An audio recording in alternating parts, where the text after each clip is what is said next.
Hey, what's up, guys? Joker here. Hope you're all doing well and had a great weekend. I had a fantastic one myself, as my Las Vegas Raiders are now 4-2, taking down our AFC West rival, the Denver Broncos, even under new coach Rich Bisaccia, which sadly had to replace John Gruden last week for some controversial issues. But that's a topic for another day that probably most of you don't even really care about, but go fucking Raiders. Today, we're going to be talking about some PC gaming news. First up, Marvel's Guardians of the Galaxy, which is launching on October 26th, got some system requirements that are, just a little bit sketched. They're a little bit underdone. I don't know. I think they're underestimating how taxing this game is going to be. But, we'll talk about all of that. And we also got a trailer over the weekend for Gotham Knights, which is actually looking pretty darn good, focusing on the Court of the Owls storyline, which is a personal favorite of mine from the Batman comic book series, although there will be some huge differences there in terms of the storyline. So let's get fired right into it. But first, today's video is brought to you by Supercdk.com, where you can save money on games for all of your favorite platforms, as well as software like Windows 10 Pro for just $19.50, and then you can unlock the prestigious dark mode on Windows 10 and take advantage of that. I couldn't live without it. And if you shoot over there right now, you could save 25% off. Hit the buy now button and then put in my code JP25 at checkout. I'll walk you guys through the process right now so you can see how much money we're saving and how to go ahead and install this on your Windows 10 PC. That brings our price down to $14.62, total of savings of almost $5 using that JP25 code, which will work for any software products over there. Once you're done with that, go ahead and click on Submit Order and select your payment mode of choice, which for me personally is PayPal, and then I'll go ahead and complete the checkout by clicking on Pay Now.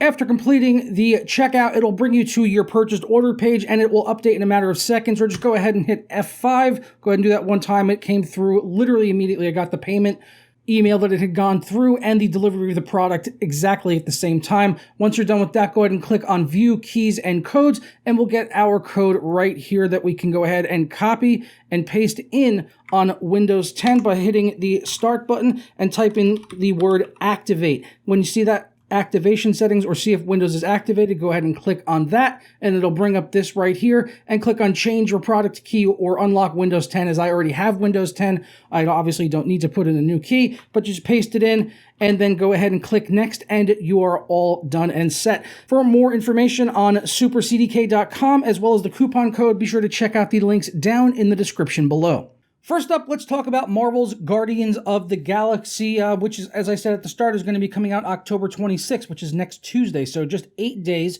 from today, Monday the 18th? Yeah, 18th, which I am recording this video, and which you'll be very likely watching it on. Game's coming out next week, so we finally got the system requirements. But as I said at the start, I think they are being very generous in terms of the system requirements, and because they are not that high, and this game looks quite beautiful. Whether or not you think the gameplay or not looks pretty great or not. Sorry, stumbling over my words there. I personally don't think Guardians of the Galaxy looks that amazing in terms of gameplay. I would love to be surprised. I would love for this game to come out and just be like, awesome game. Everyone loves it. 10 out of 10s everywhere. I'd be all over it like a rash if it actually does end up being a good game. But after Marvel's Avengers, which is a very different game, that's more of like a Destiny sort of like, but beat 'em up style sort of looter game. That game had a lot of performance issues. This is going to be running on a different engine, thankfully. Marvel's Avengers was made on the Foundation engine, which is typically used for the Tomb Raider games, while this is actually being made on the Dawn engine, which, from what I could find so far, has only really been used on Deus Ex Mankind Divided, which was also quite a brutal game to run when it came out, and is still a pretty taxing game even on newer hardware. So let's go ahead and take a look at these system requirements over on our friend's website, DSOG. And also just a friendly reminder, this game is going to have de novo, ray tracing, as well as DLSS. So pretty much all the modern technologies, and NVIDIA's put out an RTX trailer for it, and it looks really, really good visually speaking. But looking at the minimum system requirements, they are saying that you will need Windows 10, as this is going to be a DirectX 12 title. For the processor on AMD, they're saying it Ryzen 5 1400 or an Intel Core i5-4460. So very modest system requirements. As I said, 8 gigabytes of system memory, and for the graphics, a GTX 1060 or an RX 570, which, okay, for minimum requirements, that seems pretty fair. But for the recommended requirements, it really doesn't jump up a whole lot from there. So, I would love for this to be true, for this game to run amazing. As I said, I'm a bit skeptical on how these system requirements that they're putting out are actually going to run this game. So for the recommended, they're saying a Ryzen 5 1600 or a Core i7 4790, which seems fair. Both of those should probably be okay, as even though those have a few years on them, they're definitely no slouch in modern titles that are optimized to take advantage of thread count. For the memory, they are saying 16 gigabytes of RAM, and on the graphics, they are just saying a GTX 1660 Super or an AMD Radeon RX 590, again DX12, and whether you get on the minimum or the recommended, you're going to need 150 gigabytes of hard drive space. So it's the recommended requirements that I'm really skeptical of when it comes to the graphics card. The RX 590 and the 16 Super are both not particularly powerful cards in the year of 2021. We have seen 2 generations of cards come out since then. So, and the 1660 Super is, for the year that when that came out, is very, very low end compared to the 20 and 30 series of cards. So, as I said, I'm quite skeptical on how those recommended requirements are actually going to handle the game, in particular the graphics cards. But I just like with the gameplay, I want to be surprised. I would love to see this game come out and a 1660 Super or an RX 590 be able to power it at like 1080p high settings and getting 60 frames per second. That would be awesome to see. But I am a bit skeptical based on the game engine. Previous, like the Marvel's Avengers games, even though it was a different engine, visually speaking, they look very, very similar. And they're also stacking graphics features into this game, which none of those cards will be able to take advantage of, mostly speaking of ray tracing and DLSS, which will be in Marvel's Guardians of the Galaxy. So coming out in the 26th, we don't have much longer to wait on that. Hopefully I'll get a code early from NVIDIA, and we can do some testing on the game ahead of the release. That would be really awesome to do, as I probably will, as the game will have ray tracing and DLSS, so it's fairly typical for me to get early access codes to games like Guardians of the Galaxy. So we'll wait and see on that. Let me know if you think this is going to be able to run properly on a 1660 Super or an RX 590. I'm being a little bit cautious on that one. And if you're running hardware like that or lower than that, I would also be cautious and wait to see some independent reviews and benchmarks testing for Guardians of the Galaxy ahead of next week. Next up, I wanted to talk about the Court of the Owls story trailer for Gotham Knights, which is going to be coming out in 2022. I'm particularly interested in this game mostly because of the storyline and being themed on Court of the Owls, which was one of my favorite storylines really in the history of Batman comics, which I've been reading since I was a young wee snapper. When the New 52 came out some years ago, it was maybe 8 or 9 years ago or so, can't remember the exact year, but I think it might have been 2011, when they basically refreshed pretty much all the DC licenses under this New 52 banner and started from scratch. They introduced this new storyline called the Court of the Owls over the course, I believe it was the first 6 books in the Batman New 52 series, both of which you can get them on Amazon actually in compendiums. I highly recommend them. They're at $15 on paperback, as you can see right here.